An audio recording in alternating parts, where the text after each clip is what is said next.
La selección de Qatar tuvo algo que ninguna otra selección ha tenido a lo largo de la historia: 12 años para preparar su propio mundial. Con dinero, con planificación, con entrenadores, toda una generación creada para ese momento. E incluso con una Copa de Asia ganada para sus vitrinas. Era el proyecto perfecto. Pero cuando empezó el Mundial del 2022 y empezaron a jugarse los partidos, todo se vino abajo. Dentro vídeo.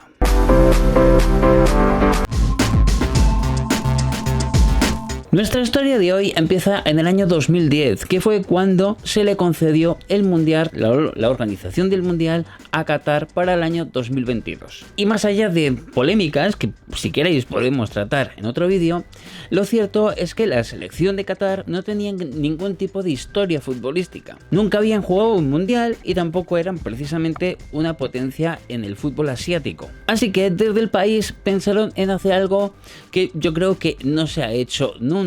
Se empezó a poner las bases para construir su selección, la selección anfitriona de aquel mundial que iban a organizar. Porque además de estadios, además de ser capaces de organizar un evento, lo que se dieron cuenta es que esto se tenía que refrendar de alguna manera con su propia selección. Y aunque faltasen más de 10 años, era el momento adecuado para hacerlo. O por lo menos así pensaban. Y aquí entra en juego algo llamado la Spire Academy, que era un proyecto gigantesco para desarrollar talento futbolístico en el país. El objetivo era mejorar el potencial físico y técnico de los chavales, de los propios futbolistas. Y por supuesto crear una generación que estuviese preparada para ese año, para el 2022. Bien pensado, si tienes tiempo, si tienes dinero, parece algo que es posible construir.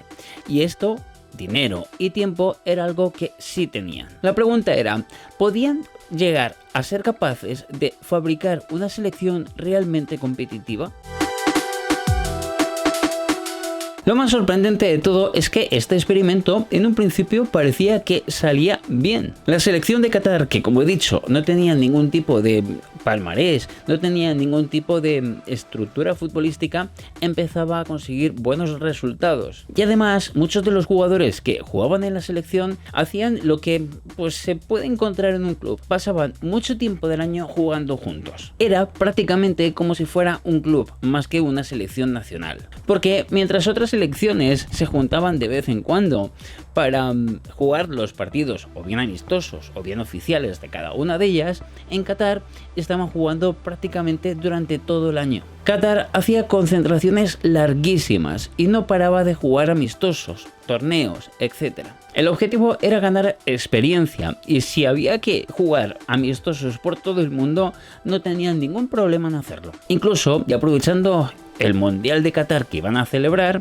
aprovecharon invitaciones que les llegaron para participar en la Copa de Oro o en la Copa América, para disputar torneos internacionales fuera de su continente. Y fue entonces cuando llegó su gran momento, la Copa de Asia del año 2019. Y Qatar no solamente ganó esta competición, sino que lo hizo de una forma bastante holgada y sorprendiendo a muchas personas. De repente, la idea de que pudieran hacer un mundial competitivo ya no parecía tan loca.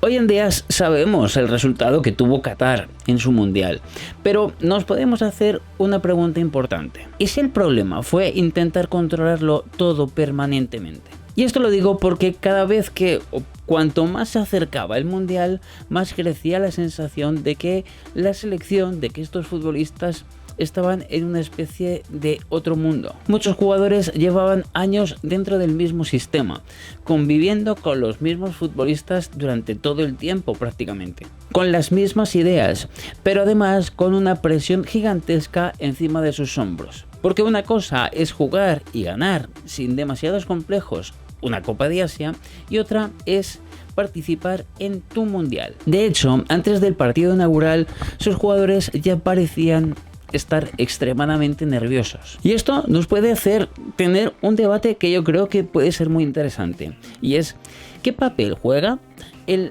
equipo o la selección que es anfitriona en un torneo como puede ser un mundial? Porque en muchos casos la presión que recibe esta selección es extrema. En este caso, la sensación es que quizás se había invertido dinero en preparación, se había invertido tiempo, se había preparado muchísimo la parte física y la parte técnica del fútbol, pero quizás no se había preparado tanto la parte mental de esos jugadores.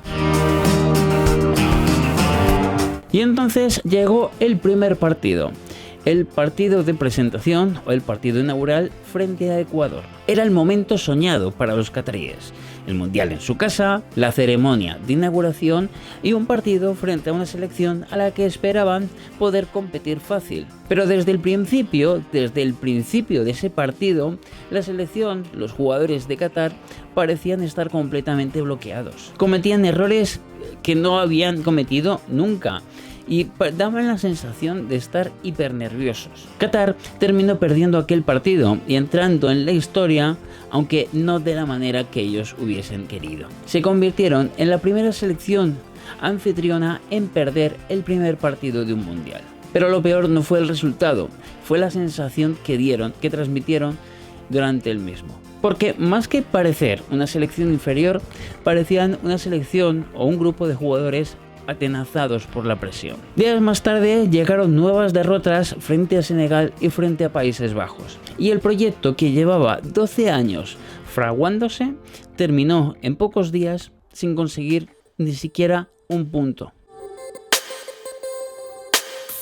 Al final, esta historia de Qatar o de la selección de Qatar en 2022 nos deja una reflexión interesante.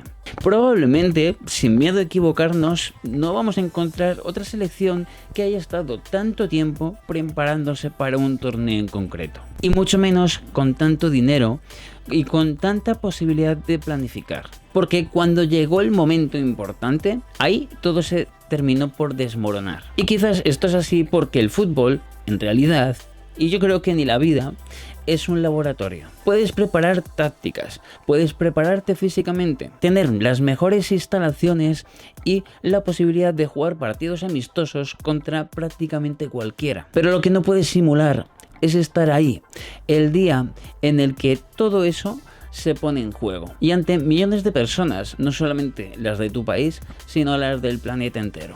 Y además en el evento más importante del mundo del fútbol. Así que me parece que la historia de Qatar en su mundial en 2022 es una de esas historias extrañas de los mundiales. Una selección que se pudo preparar durante 12 años, terminó el mundial sin ganar y sin dar una sensación de que pudiesen ni siquiera competir. ¿Y vosotros qué pensáis? Qatar, esta selección de Qatar, ¿era una selección que simplemente no podía competir?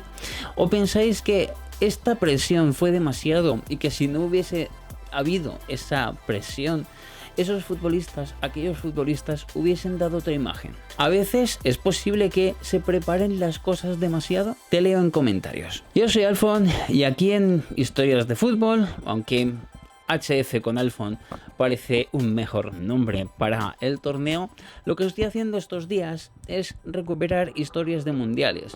Aquí en Ruta Mundial, una serie, vamos a llamar compartida con mi otro canal, con Alfon Explora. Allí en el otro canal lo que hago es una perspectiva más social, más de conocer los países que van a jugar el torneo, además de también tratar de conocer todas las sedes del mundial, y cuando se acerque el torneo y estemos dentro del torneo, vamos a hacer un par de cosas que creo que pueden ser interesantes y chulas. Aquí vamos a tratar lo que ocurre dentro del terreno de juego, y lo que haremos básicamente es esto: contar una historia mundialística o mundialista, mejor dicho, por día hasta que termine el torneo.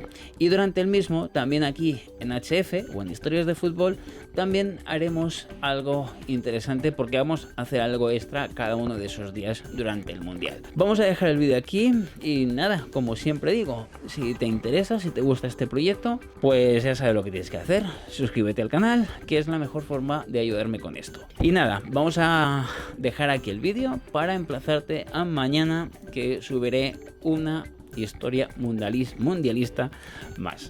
Así que para el momento, gracias por estar ahí, por seguirme, y nos vemos dentro de muy poco. Adiós.